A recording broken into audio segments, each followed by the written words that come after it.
దీపం ఆరింది. అనగనగా ఒక పల్లెలో ఒకానొక చాకలి ఉండేవాడు. ఆ చాకలికి ఒక గాడిద ఉండేది. ఒకనాడు వాడు ఉతికి ఆరబెట్టిన బట్టల్ని 2 మూటలుగా కట్టి అటొకటి ఇటొకటి గాడిద పైన వేసుకొని కూని రాగాలు తీసుకుంటూ చీకటి పడ్డాక పల్లెకు తిరిగి వస్తున్నాడు. కొండ పక్కనే ఏదో శబ్దం వినిపించి ఆగాడు. ఆ శబ్దం వచ్చిన దిక్కుకు వెళ్ళాడు చాకలి. అతడు చూడగా గుండె నొప్పితో బాగా బాధపడుతున్న ఒక పరదేశి. పరదేశి అంటే వేరే దేశానికి సంబంధించిన ఒక మనిషి అన్నమాట. తన వెంట రమ్మని ఎంతగానో పిలిచాడు చాకలి. కదల్లేను, గాడిద మీద ఎక్కించుకుపోతావా అన్నాడు వాడు. అప్పటికే గాడిద నడ్డి మీద బరువు ఎక్కువగా ఉండటం వల్ల చాకలికి మనస్కరించింది కాదు. కానీ ఆ దిక్కులేని వాణ్ణి ఆ రాత్రి వేళ వదిలేసి వెళ్ళటానికి మనసొప్పింది కాదు. అందుచేత మూటలు తీసి వీపున పెట్టుకొని ఆ పరదేశీని గాడిద మీద ఎక్కించుకొని ఎలాగో వాడు తన గుడిసెకు చేరుకున్నాడు. చాకలి పెళ్ళాం మంచిదే కాని కొంచెం గయ్యాలి. పరదేశీని వాడు మెల్లగా దింపి ఇంట్లోకి తీసుకొస్తుండగా చూచి, వీడినొకని తెచ్చావా నా నెత్తి మీదకి అని కోపగించుకుంది. సంగతి సందర్భాలు మెల్లగా చెప్పాడు చాకలి. పరదేశీ గుండె బాధ క్రమంగా ఎక్కువైంది. అర్ధరాత్రి అయ్యేసరికి అతడు చాకల్ని లేపి, తమ్ముడు, ఇంక నేను బ్రతకను. నా మూటలో గంధపు చెక్కతో చేసిన చిన్న పెట్టె ఒకటి ఉంది, అది నువ్వు తీసుకో. అందులో అని ఇంకా ఏదో చెప్పబోతుండగానే ప్రాణాలు పోయినాయి. చాకల్ది లేచింది. అనుకున్నంత అయింది. వీడు వచ్చి వచ్చి మన ఇంట్లో చచ్చాడే, వీడిని తీసుకొచ్చి డబ్బు కోసం చంపేశామని అనుకోదా లోకం అంటూ అనేక విధాలా విచారించింది. చాకలికి ఏమీ పాలుపోలేదు. అంటే అర్థం కాలేదు. అట్లయితే ఇతగాడి సంగతి ఎవరికీ తెలియకుండానే ఈ శవాన్ని తీసుకుపోయి పాతిపెట్టి చక్కా వస్తాను అని అన్నాడు. ఆ పరదేశీని గాడిద మీద ఎక్కించుకొని శ్మశానానికి వెళ్ళాడు. వెళ్ళాడన్న మాటే గాని వాణ్ణి ఎవరో వెంబడిస్తున్న సంగతి గమనించలేదు. వెంబడించేవాడు చాకలి ఎదిరింట్లో ఉంటూ ఉండే మంగళే. శవాన్ని పాతి పెట్టేసి ఇంటికి తిరిగి వచ్చి నిశ్చింతంగా నిద్రపోయాడు చాకలి. కానీ చాకలిని వెంబడించిన మంగళవాడికి మాత్రం కంటి మీద కునుకు లేకపోయింది. ఇరుగు పొరుగు వాళ్ళ ఇళ్లలో ఏం జరిగేది కనిపెడుతూ ఉండటమే వాడి పని. ఇప్పుడు వాడు పరదేశీని గాడిద మీద చాకలి ఎలా ఎక్కించుకొచ్చింది, ఆ తరువాత ఏం జరిగింది అంతా పెద్ద కాపు వద్దకు పోయి అంతా వివరించాడు. పెద్ద కాపు వెంటనే చాకల్ని రప్పించి, ఏమిరా అబ్బాయి, నువ్వు దోచుకున్న ధనమంతా సరిగ్గా మాకు అప్పగిస్తావా లేదా అని బెదిరించాడు. అందుకు చాకలి, బాబు, ఒట్టు పెట్టుకు చెప్తున్నాను, ఆ పరదేశీ వద్ద చిల్లి కానీ కూడా లేదు. చిన్న పెట్టె మాత్రం ఒకటి ఉన్నది వాడి మూటలు అన్నాడు. పెద్ద కాపు ఆ పెట్టి తెప్పించి చూసేసరికి దానిలో పాత తాటాకు ముక్క ఒకటి, దీపం లాంటిది ఒకటి తప్ప మరేమీ కనిపించలేదు. ఆ తాటాకు ముక్క మీద ఏదో రాసి ఉంది కూడా, కానీ అది కాపుకి తెలియని భాషలో. కాపు విసుక్కొని మంగల్ని 2, చాకల్ని 2 తిట్టి పొమ్మన్నాడు. పోతూ ఉన్న చాకల్ని ఆపి, పెద్ద కాపు, ఈసారికి నిన్ను వదిలేశాను, ఈ పెట్టె నువ్వే పట్టుకుపో. కానీ నాకింత శ్రమ కలగజేసినందుకు గాను నీ గాడిదని తెచ్చి మా పెరట్లో కట్టివే, నీకిదే శిక్ష అని చెప్పి పంపేశాడు. ఉపకారానికి పోయి నా గాడిదనే పోగొట్టుకున్నాను అని చాకలి విచారించాడు. ఆ విచారంలో పొయ్యిలోకి ఏమీ లేదని సనుక్కుంటున్న పెళ్ళానికి ఆ గంధపు చెక్క పెట్టి ఇచ్చి, ఇది తీసుకొని నిప్పురాజే అన్నాడు విసుక్కుంటూ. ఆ పెట్టెలో తాటాకు మీద అక్షరాలు చూచింది చాకలిది. ఆమెకు వింతగా తోచింది. ఇదేమిటో ఎవరి చేతనైనా కాస్త చదివించుకు రారాదు అన్నది భర్తతో. వాడు వెంటనే ఊళ్ళో శాస్త్రుల గారి దగ్గరికి ఆ మొక్క తీసుకుపోయి చూపించాడు. ఆయన అదంతా చదివి, ఇదేదో మంత్రం రా అబ్బి, ధనం పాతి పెట్టిన చోటుకు వెళ్ళి ఈ మంత్రం చదివితే ఆ ధనం వశమవుతుందట అని చెప్పి ఆ వెంటనే, ఏం లాభంలే అంటూ పెదవి విరిచాడు. బాబు, అలా ఊరుకున్నారేం అన్నాడు చాకలి. ఏం లేదురా, ఈ మంత్రం చదివేటప్పుడు పంచలోహాలతో చేసిన మంత్రదీపం వెలిగించాలట.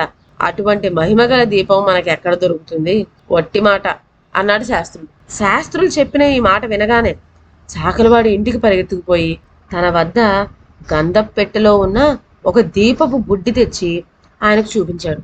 అప్పుడు బ్రాహ్మణుడు చూచి అదే మంత్రదీపమని తెలుసుకొని, ఆరిపిడుగా, ఇదెక్కడ సంపాదించావురా అనేసరికి వాడు కథంతా చెప్పుకొని వచ్చాడు. బ్రాహ్మడు మళ్ళీ ఒకసారి తాటాకు బాగా పరిశీలించి, అయితే ఆ పరదేశీ నీకెక్కడ కనపడ్డారు అని ఆత్రంతో ప్రశ్నించాడు.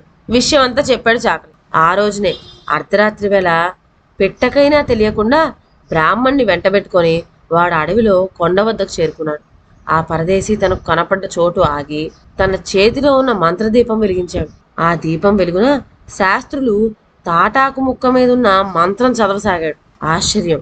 వెంటనే కుతకుత శబ్దం ప్రారంభమైంది. కొంతసేపు అయ్యేసరికి ఎదురుగా ఉన్న కొండ లోపల ద్వారం ఒకటి తెరుచుకుంది.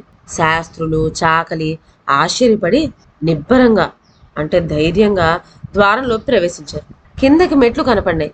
ఆ మెట్లెమ్మటే దిగి వెళుతూ ఉండేసరికి 2 పెద్ద రాగిమిందెలు, వాటి పక్కనే విచ్చు కత్తులతో ఒక యక్షుడు కనపడ్డాడు. బ్రాహ్మడు భయపడ్డాడు కాని, అబ్బాయి దీపం మాత్రం ఆరిపోనివ్వకు సుమా అంటూ చాకల్ని హెచ్చరించాడు. యక్షుడు ఏమీ అనకుండా బొమ్మలాగా అలానే నిలబడి ఉన్నాడు. శాస్త్రులు అటూ ఇటూ చూచి మెల్లగా బిందెలు మూతలు తీశాడు. వాటి నిండా రత్నాలే, అన్ని బంగారు మొహరీలే, అవన్నీ ముత్యాల హారాలే. కన్నులు జిగేలు అనిపించినాయి. అంగవస్త్రంలో పట్టినన్ని శాస్త్రులు మూట కట్టాడు. ఒళ్ళో పట్టినన్ని చాకలవాడు కట్టాడు. తరువాత ఇద్దరు యువతలకు వచ్చేసి దీపం ఆర్పేశారు. దీపం ఆరిపోవటంతో కొండ ద్వారం మూసుకుపోయింది. దారిలో బ్రాహ్మడు, అబ్బి ఈ రహస్యం నీ భార్యకైనా సరే తెలవనివ్వకు సుమా అని చెప్పి ఇంటికి వెళ్ళిపోయాడు. చాకలవాడు తన గుడిసెలో ప్రవేశించేసరికి పెళ్ళాం లేచి, అర్ధరాత్రి వేళ ఊరంతా తిరిగొచ్చావటయ్యా అని పారాయణ మొదలెట్టు. అప్పుడు వాడు, గొడవ చేయకు, ఊరికే వెళ్ళాననుకున్నావా, చూసుకో అంటూ ఒక ముత్యాల హారం తీసి పెళ్ళాం ఒడిలోకి విసిరాడు. ఆమె బ్రహ్మానందం పొంది ఇది ఎక్కడిదో చెప్పమంటూ నసపెట్టసాగింది. ఎక్కడా అనుభోకు సుమా అంటూ గుట్టంతా వెల్లడి చేశాడు. ఆమె ఎవరితోటి అనలేదు కానీ మంగళ పెళ్ళాంతో మాత్రం చూసావుటే ఈ హారం అంటూ చూపించింది. ఇంకేముంది, మరుక్షణంలోనే మంగలి వెళ్ళి పెద్ద కాపు చెవిలో ఊదాడు. పెద్ద కాపు పనివాళ్ళను వెంటబెట్టుకొని వచ్చి చాకలి ఇల్లు సోదా చేసేసరికి బంగారు నాణాలు, ముత్యాల హారాలు దొరికిపోయినాయి. నువ్వు నిజంగా ఆ పరదేశిని చంపే ఉండాలి, లేకపోతే ఇవన్నీ ఎక్కడివి నీకు అని గద్దించాడు పెద్ద కాపు. అందుకు చాకలి, ప్రభువులు కరుణించాలి, నేనెవ్వరినీ చంపలేదు, జరిగిన సంగతి ఇది, కావాలంటే శాస్త్రులు గారిని అడగండి అన్నాడు వణుకుతూ.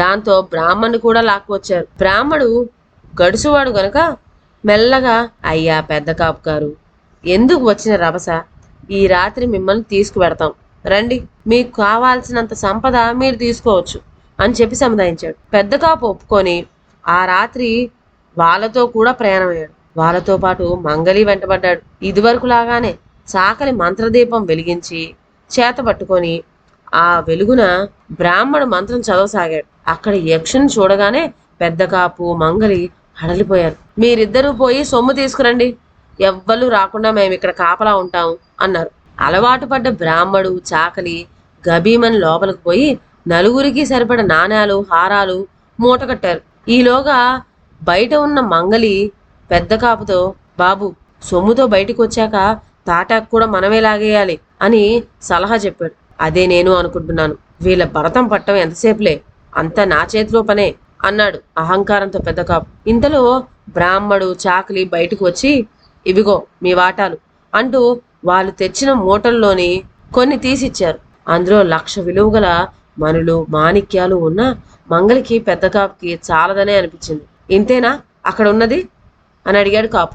ఇంతేమిటి అంతేమిటి, దీనికి 1000 రెట్లున్నది ఆ బ్రహ్మాండమైన బిందెల్లో, అదంతా తేవటానికి ఎవరి వల్ల అవుతుంది అన్నాడు బ్రాహ్మణుడు. తేలేకపోవడం ఏమిటి, మేం తెస్తాం ఉండోయ్ అంటూ పెద్ద కాపు మంగల్ని వెంటబెట్టుకు వెళ్ళి పర్వత ద్వారం ప్రవేశించి ఈ మారు ధైర్యంతో మెట్లు దిగి వెళ్ళాడు. వాళ్ళిద్దరూ అలా లోపలికి ప్రవేశించారో లేదో పెద్ద గాలి వచ్చి మంగళ చేతిలో ఉన్న దీపం కాస్త ఆరిపోయింది. దీపం ఆరిపోవడంతో కొండ ద్వారం మూసుకుపోయింది. శాస్త్రులు ఆశ్చర్యపోయి చాకలతో, చూసావట్రా అబ్బి, వీళ్ళు అత్యాశకు పోతే ఏమైందో, ఇది మనకి ఒక గొప్ప పాఠమే అంటూ వాడిని వెంటబెట్టుకొని ఇల్లు చేరుకున్నాడు. ఆ తర్వాత శాస్త్రులు మన చాకలి వచ్చిన డబ్బుతో సుఖంగా జీవనం సాగించారు. ఈ కథలో మనకు తెలిసిన నీతేంటి, అత్యాశకు పోకూడదు, ఉన్నదాంతో సంతృప్తి పడాలి. ఇదండి ఇవాళ కథ. మరొక మంచి కథతో నెక్స్ట్ వీడియోలో కలుద్దాం. అంతవరకు సెలవు. నా ఛానల్లోని కథలు మీకు నచ్చినట్లయితే నా ఛానల్ను లైక్ చేసి సబ్స్క్రైబ్ చేయండి. షేర్ చేయడం మర్చిపోవద్దు. కొత్త కథల నోటిఫికేషన్ కోసం బెల్ ఐకాన్ ప్రెస్ చేయండి. Thank you.